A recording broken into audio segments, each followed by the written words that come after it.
ఏం చేస్తున్నాడు వంశీబా? ఏమన్నా రీల్స్ అప్లోడ్ చేశాను, చూస్తున్నాను అలాగే. మధ్యలో పాపం పళ్ళు ఎక్కువైపోయారా? ఏదో పుణ్యం చేయాలరా బా, ఏదో చెప్పరా. ఏముందా చేద్దాం, ఏం చేద్దాం చెప్పు, నువ్వు ఎలా అంటే అలాగే. అవునరా బాబు, నేను కూడా మొన్న ఇంటి నుంచి వచ్చినప్పుడు స్టేషన్లో చాలామంది ఫుడ్ లేక చూశారు. మనం తెలిసిందే కదా, మనం ఏం చేయగలం. అంతేగా. ఏదో అయితే ఫుడ్ సప్లై ఏమైనా చేద్దాం ఎట్లా తమ్ముడు? చేద్దాం. ఏం బుక్ చేస్తే ఎక్కడ చేస్తాం. ఏముందిరా, మన పక్కన ఉన్న ప్రియదర్శిని ఫుడ్ కోర్ట్ ఉంది కదా. అవునరా, మన జాయ్ అందే. అందులో ఫుడ్ మిగిలిపోతుందిరా, అది పడిచేస్తున్నారు. ఎందుకు అదే ప్యాకింగ్ చేసి వాళ్ళకి ఏమైనా ప్రొవైడ్ చేద్దామా? ఇక్కడ అయినా మనం ఇక్కడ దగ్గరలో ఉంటాం కదా, అన్నిటి దగ్గర చాలా మంది చూసాను చాలా సార్లు. అక్కడికి వెళ్ళి డిస్ట్రిబ్యూట్ చేస్తే బెస్ట్. తమ్ముడు సపోర్ట్ చేస్తారా? అదే సపోర్ట్ అని ఎరా చేద్దామని చేద్దాం. చేద్దాం. నేను నా రూమ్మేట్స్ సిద్ధం అనుకుంటూ పక్కనున్న ప్రియదర్శిని ఫుడ్ కోర్ట్కి అయితే వెళ్ళాం. అందులో మాకు వెళ్ళగానే మా నానిగాడు దూకుడు సినిమాలో మహేష్ బాబు లాగా దూకడం మొదలుపెట్టాడు. నేను మా రూమ్మేట్స్ అందరం కలిపి ఎలాగైతే ప్యాకింగ్కి రెడీ అయ్యాం. ప్యాకింగ్లో వంశీ కూరలు కడుతుంటే ఒకటి దారం చుట్టుతుంటే నేను రైస్ ప్యాకింగ్ నేను మళ్ళీ చేస్తున్నాం. దాని తర్వాత ప్యాకింగ్ అయిపోయింది, మొత్తానికి అందరం సక్సెస్ఫుల్గా అయితే ప్యాకింగ్ అయిపోయింది. నేను అందులోనే మిషన్తో ప్యాకింగ్తో పొట్లాడుతూ ఉన్నాను. ప్యాకింగ్లో మేము చాలా బాధపడ్డాం, దారంతో కూడా మేము పొట్లాడవలసి వచ్చింది. అందులో మా జాయ్ చాలా హెల్ప్ చేశాడు. ఇంకోళ్ళు ఎవరైనా అయితే మీరేం చేయగలరు అనేవాడు, కానీ మా వాడు మాత్రం మీరే చేయగలరు మాయా.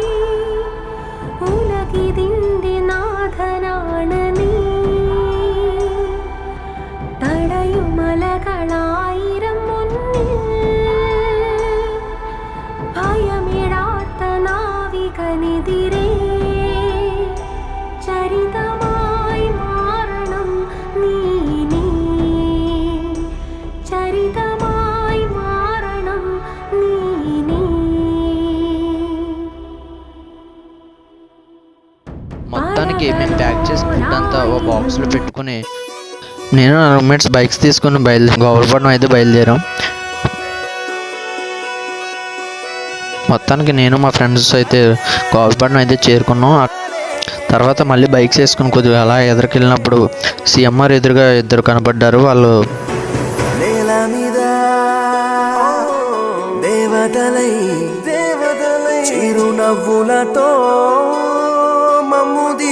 వాళ్ళ దగ్గరికి నేను వంశీ హైవే దాటుకుని వెళ్ళి ఫుడ్ అయితే ఇచ్చేసి వచ్చేసాం. ఆ మనిషి బతుకసలు బతుకే కాదు, విడిపోయి కూడే వేళ భారాలే తీరేను, దూరాన నవే నడో తీరాన్ని చేరేను, ఇంకొక జన్మంటూ ఆ దేవుడు నాకిస్తే మళ్ళీ బంధం నాకిమ్మని వరమడిగేస్తా. ఎవరేమి అంటున్నా ఎవరేమి చేస్తున్నా అనుబంధమే నాడు తీరనిది, నేనున్నా ఈ రోజు నేలేని ఆ రోజు అనురాగం అనురాగం తీయనిది.